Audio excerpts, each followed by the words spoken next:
Zor geliyor her güne, hasretinle başlar.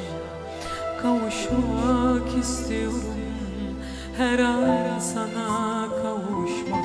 Zor geliyor bir tanem, yokluğuna anlaşmak. Çare ise aşkıma, seninle ölmek. Korkmadan seninle ölmek isterim. Seninle yaşamak, seninle sevmek. Hayatı seninle sevmek isterim. Çare ise aşkıma, seninle ölmek. Korkmadan seninle ölmek isterim. Seninle yaşamak, seninle ölmek. Hayatı seninle sevmek isterim.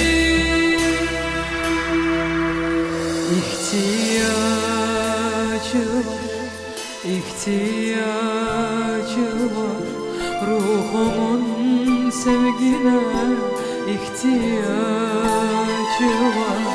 Şu gençlik ömrümün bir çare gönlümün, sana her günümün ihtiyacı var.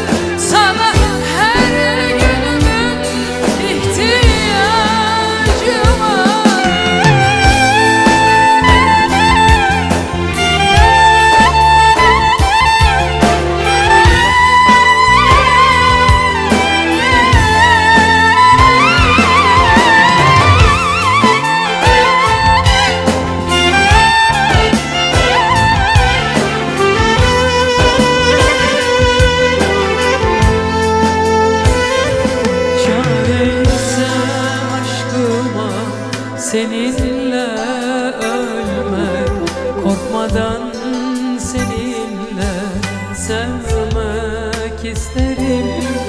Seninle yaşamak, seninle ölmek.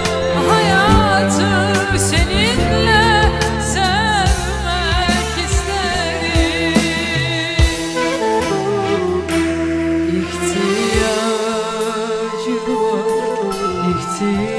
İhtiyacı var ruhumun sevgine, ihtiyacı var. Şu gençlik ömrümün bir çare gönlümün, sana her günümün ihtiyacı var.